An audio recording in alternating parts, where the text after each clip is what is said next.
People who live in marginalized ways often don't have friends or opportunities that we might have to go into a restaurant or meet with our family. So it's like creating a family community here when they share a meal.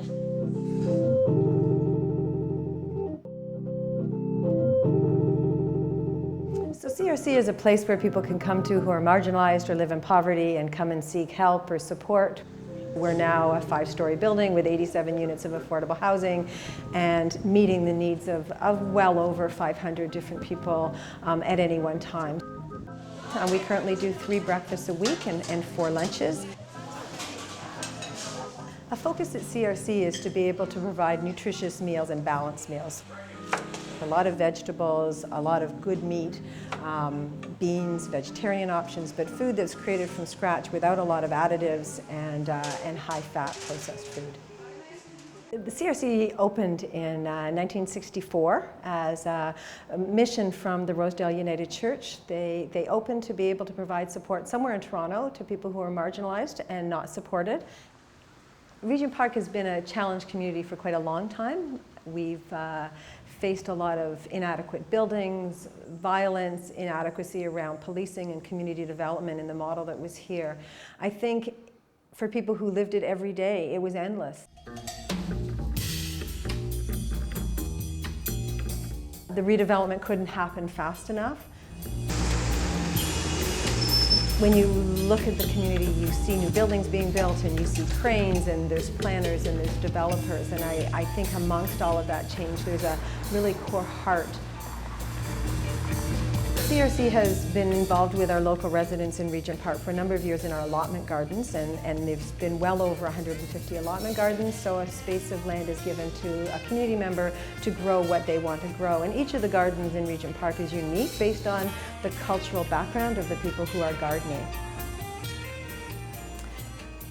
Understanding the mix of people that have lived in Regent Park is really important. So there've been well over 90 different cultures and languages spoken. With the new park that has just opened, we have a large community garden, and we actually work with 8 community partners who bring their participants in to plant their garden so they're culturally appropriate and they grow the food that they'd like to eat, and some of that food will be shared with us. I mean, gardening is really important to a lot of people who live in this neighborhood. A lot of the gardeners, especially in the allotment gardeners, were farmers back home or came from the countryside back home. So it's an opportunity for them to come out and grow the kinds of foods that they traditionally eat and that are actually pretty challenging to find in stores in Toronto. People are given the freedom to figure out what they want to grow and how they want to grow it and what they want that to look like. And our focus is to facilitate the relationships so that it's not just people coming in and planting and getting out and not speaking to each other, but we think about, okay, what kind of workshops would you like to see in the garden that would be interesting for you to engage in? What kind of events should we have that would bring people together? I came from Bangladesh, so I have a family. When I came to Canada, that time I have one son, yeah? Now I have 2 kids, 1 boy and 1 son. So now they are growing, so my hope also, they also learn how to grow vegetables and food from your own way, as like how you plant, how you do the thing, but if there is no more community garden, how they grow.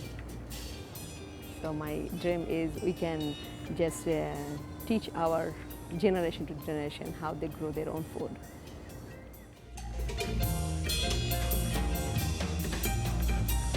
Food security is very complex, and we talk about food banks, and we assume that a food bank will address the needs of food security in Canadians, and we know that it doesn't. It's a tip of an iceberg. It does serve an immediate need, but there's a lot more challenges. If you live in a rooming house and don't have access to a kitchen, you're food insecure. You may have a cupboard full of food, but you don't have access to be able to cook it. You may have come from another country and the food that you're buying or being given isn't accessible to you. You don't know what to do with craft dinner if that's not what you grew up with, what you want rice or lentils or other food groups. Does this go in the fridge? Yeah. Okay. healthy food is critical for people to be healthy, and when we talk about the investment in people who are marginalized, the healthcare system pays the price tag if we don't feed people well. So it's really critical that not only do we provide a meal, but it's not a Danish and it's not a muffin, it's fruit and it's vegetables, it's a balanced meal. So people feel that healthy when they leave and not just full. Because we want people to be able to contribute, and if you don't feel well, it's harder to give back.